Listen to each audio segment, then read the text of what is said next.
ചില ഹോട്ടലുകളിൽ ഫുഡ് എടുക്കാൻ പോകുമ്പോൾ അവിടുത്തെ ആ ഹോട്ടലിൽ നിൽക്കുന്ന സ്റ്റാഫുകളുടെ സംസാരരീതി വളരെ മോശമാണ്.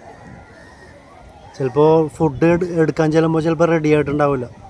അപ്പോൾ നമ്മൾ ചൂടത്തുനിന്ന് അകത്തേക്ക് ഇറങ്ങുമ്പോൾ എ സിയുടെ തണുപ്പ് കൊണ്ട് ഒരു മൂലയെ കൊണ്ട് അവിടെ കണ്ടിരിക്കും. അപ്പോൾ അവർ പറയും അവിടെ നിൽക്കാൻ പറ്റില്ല, പുറത്ത് പോയി നിന്നോളാൻ പറയും. അത് പറയണതിനൊരു മര്യാദയുണ്ട്. പക്ഷേ എല്ലാവരും അങ്ങനെയല്ല, വളരെ ചുരുക്കം ആൾക്കാർ മാത്രമേ അങ്ങനെ സംസാരിക്കുള്ളൂ.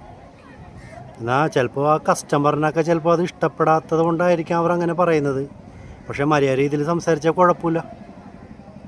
ഒരു മര്യാദ രീതിയിൽ സംസാരിച്ചാൽ നമുക്കത് വിഷമവുമില്ല.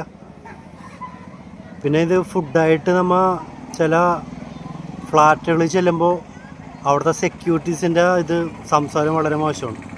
എല്ലാവരും അങ്ങനെയില്ല, വളരെ ചുരുക്കം ആൾക്കാർ മാത്രം. ഇപ്പോൾ ബൈക്ക് ചിലവർ അകത്തേക്ക് കയറ്റാൻ സമ്മതിക്കില്ല. അപ്പോൾ ഇതേ പുറത്ത് നോക്ക് അവിടെ വെക്കാൻ പറ്റില്ല. അത് പറയണ ഒരു മര്യാദയുണ്ട്.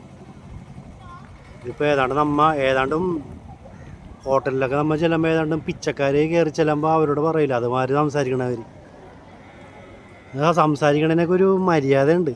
അല്ലാതെ വിഷമിപ്പിക്കുന്ന രീതിയിൽ പറഞ്ഞാൽ അത് ഭയങ്കര വിഷമമുള്ളൊരു കാര്യമാണ്. അതൊക്കെ മര്യാദക്ക് പറഞ്ഞാൽ നമുക്ക് മനസ്സിലാവും. ചിലപ്പോൾ അത് കസ്റ്റമറിന് ചിലപ്പോൾ അത് ബുദ്ധിമുട്ടാവും എന്നത് വിചാരിച്ചുകൊണ്ടായിരിക്കും ചിലപ്പോൾ അങ്ങനെ പറയുന്നത്. നമുക്ക് മനസ്സിലാവും. മര്യാദ രീതിയിൽ പറഞ്ഞാൽ നമുക്കത് വിഷമവുമില്ല, നമ്മൾ പുറത്തിറങ്ങി നിൽക്കുകയും ചെയ്യും. ചില ഹോട്ടലുകളിൽ അങ്ങനെ വിഷയമൊന്നുമില്ല. എ സി ഇട്ട ഹോട്ടലാണെങ്കിൽ അവർ പറയും അവിടെ ഇരുന്നോളാൻ പറയും. ചില ഹോട്ടലിലൊക്കെ ഞാനങ്ങനെ കണ്ടിട്ടുണ്ട്. അങ്ങനെ വളരെ മോശമാണ്. അപ്പോൾ ഒരു ദിവസം ഒരു ഹോട്ടലിലേക്കാണ് ഒരു പയ്യൻ എന്നോട് പറഞ്ഞ്, ചേട്ടാ പുറത്തിറങ്ങി നിന്നോളാൻ പറഞ്ഞു. അപ്പോൾ ഞാൻ പറഞ്ഞു ഓക്കെ നിന്നോളാന്ന് പറഞ്ഞു. എന്നിട്ട് കുറച്ച് കഴിഞ്ഞപ്പോൾ ഈ പയ്യൻ പുറത്തേക്ക് വന്നിട്ട് പറഞ്ഞ്, ചേട്ടാ പറയുന്നതുകൊണ്ടൊന്നും വിചാരിക്കരുത്, അത് ഓണർ അങ്ങനെ പറഞ്ഞേക്കണോണ്ടാണ്, വിഷമമായെങ്കിൽ ക്ഷമിക്കണമെന്ന് പറഞ്ഞു. അതൊരു മര്യാദയാണത്. നമുക്ക് പറയുന്നതിനൊരു മര്യാദയുണ്ട്. ഒരു സ്നേഹത്തോടെ ഒരു ചിരിയോടെ കൂടി പറഞ്ഞാൽ നമുക്ക് മനസ്സിലാവും. ഇത് വിഷമിപ്പിക്കുന്ന രീതിയിൽ അങ്ങനെ പറയരുത്. അങ്ങനെ എല്ലാവരും അങ്ങനെയില്ല, വളരെ ചുരുക്കം ആൾക്കാരൊക്കെ മാത്രം കേട്ടോ. അപ്പോൾ അങ്ങനെ ചിലവരൊക്കെ ഉണ്ട് അങ്ങനെ ഹോട്ടലുകളിൽ നിൽക്കുന്ന സ്റ്റാഫുകളും പിന്നെ ഫുഡായിട്ട്